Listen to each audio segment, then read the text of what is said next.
When does repairing your own car cross the line, your own vehicle? When does it become illegal? So I was asked this question before, the right to repair, the whole 9 yards. And it kind of crosses into a couple different things here. This is not a political statement. It's not a political post. It doesn't lean left. It doesn't lean right. None of that. So just please understand, I'm just telling you what I have learned that has happened. And I didn't go too into detail into figuring out things that happened, but this is things that I had read up on.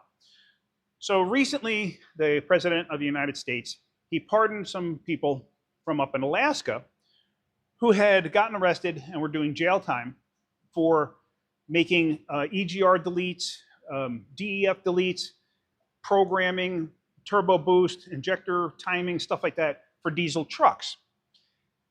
And apparently they made good money doing it. So that's probably where the problem comes in, is because they were making good money doing it and the government wasn't in on it. So that's usually where things become a problem. So the president, he recently pardoned them because they were fixing their own cars. So the question comes into play here: at what point does messing with emission control devices actually break the law? Well, any modifications of an emission control device does break the law. The vehicle that I have, where I tried to use those O2 spacers, and I'll tag the video in this, I showed that it only worked for a short period of time on my own vehicle. I was just curious if they would work. That was the only reason for me trying it, because I got to replace the converters anyway. I was just curious if it was going to do anything. I'm probably going to sell the truck, so even if it did fix it, I'm not the type of person that would sell a vehicle like that. I would fix it the right way. I was just curious if it would work. Is that illegal? Yeah, that's illegal. Could you do jail time? I don't know. I guess you could. I don't know. So with a situation like that, I did show that, no, it worked for a little while, but then it failed. So it lasted, I guess, maybe a couple days, if I remember correctly. But here's the thing. Here's the issue I have with the guys up in Alaska, and why I definitely don't think they should have done jail time, and why I definitely don't see an issue with what they were doing.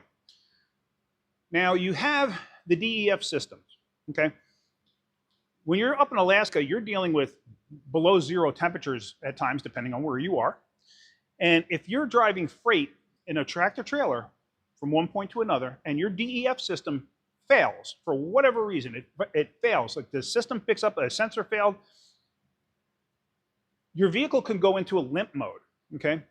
Going into a limp mode, you may only have the ability to go 8, 10, 15 miles an hour, whatever it is.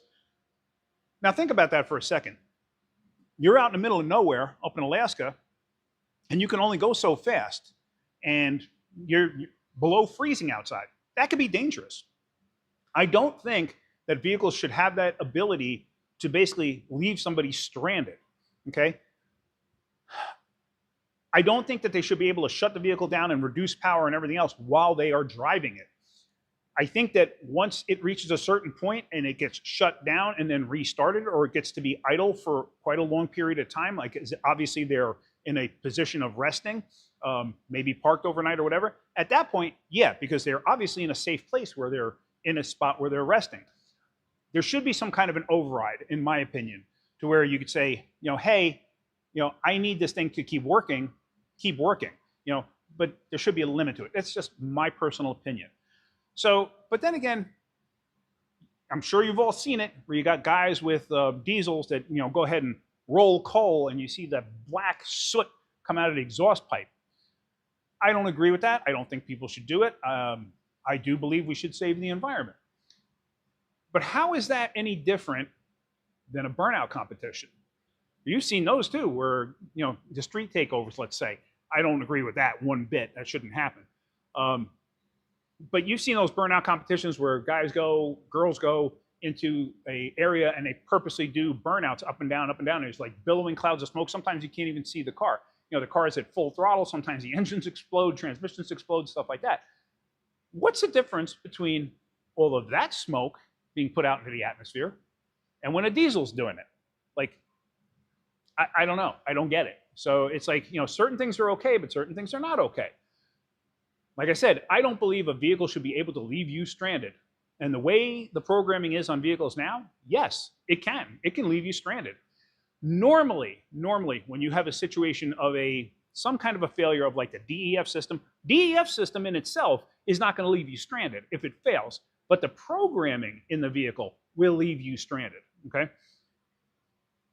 Other issues with like timing or whatever on the vehicle, if it's picking up a problem, knock sensors picking up a problem, stuff like that, where they will actually retard timing and draw down power because it's picking up detonation or whatever. Stuff like that could lead to catastrophic damage. So I can understand that. But for like a DEF system, no, I don't see that at all. That should be something where, like I said, it should be something that you can bypass or whatever for a period of time till you get to a safe location or whatever, something like that. I truly believe that that's how it should be. All these manufacturers making vehicles nowadays that are just near impossible to get into to do anything, and I'm talking newer cars like 2025, 2026, stuff like that, they are getting pretty complex. You could still buy basic vehicles, but they're like everything has a module nowadays. Your radio has a module, your left front, left rear, right rear, doors, windows, power locks, power seats, memory seats, heated seats, cooled seats. Your HVAC system, your heating, your cooling, your AC compressor, you have grill shutters.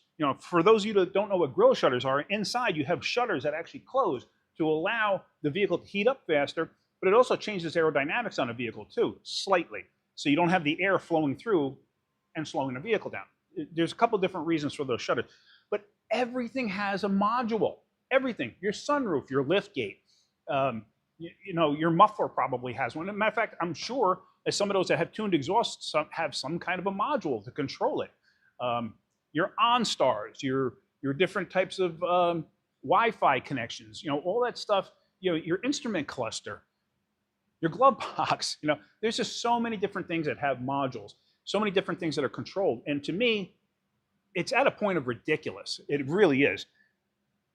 I'd rather have a vehicle that is pretty analog. Like, I'd rather have a vehicle where I control my own brakes, I control my own steering, I control my own stability, stuff like that. There's plenty of people out there that don't know how to drive, so they need that stuff. But for me, I'd rather not have all the gimmicks and all the hardware and all the software and all the this, that, and the other thing to go around and go wrong and have communication issues. I mean, vehicles now, like everything has to communicate to one another. So if one thing doesn't communicate, it can bring an entire system down. But anyway, that's just my thoughts on this. What do you guys think? Like, what do you think about all the different modules and controlled pieces in a vehicle? I mean, to me, it's just insane. I mean, but cars nowadays, trucks nowadays, they've become, a rolling living room. You have heated and cooled cup holders, for crying out loud. Like, when I was growing up, cars didn't have cup holders. You held whatever you were drinking in your hand while you tried to steer a car that had manual steering and four-wheel manual drum brakes and a 4-speed or a 3-speed. 5-speeds were starting to come into play, but they weren't too common. I think when I bought my Mustang LX, my 1988, I think that was the first car I ever owned that actually had a cup holder in it. But yeah, but to me, cars are getting way, way, way too complex. Like, they really are. So it's like, it started happening before I got to the point of being at the end of being in my industry, doing this on a regular basis. That's why I prefer stuff like this, 71 Dodge D100 with a 318 and a 4-barrel. So, cool stuff, easy to work on. I'd rather have something like this, but what are you going to do? Everything has a module nowadays. So anyway, that's kind of it. I just wanted to cover that. I just wanted to talk about that. The guys up in Alaska that got released, I don't think they should have done jail time. I really don't. Should there be rules and regulations in place? Yes, absolutely. I believe there should be. For the individual person to do it on their own, I don't know about that. I don't believe that companies should make the stuff to delete things, but I believe that in certain situations, it's completely okay. But there again, you have to have oversight. You have to have different committees to look at stuff. There again, it becomes a whole big political nightmare, like everything nowadays. But it is what it is. So I just wanted to share that with you, get your thoughts and opinions. Tell me what you think. All right, guys, have a great day, and keep wrenching.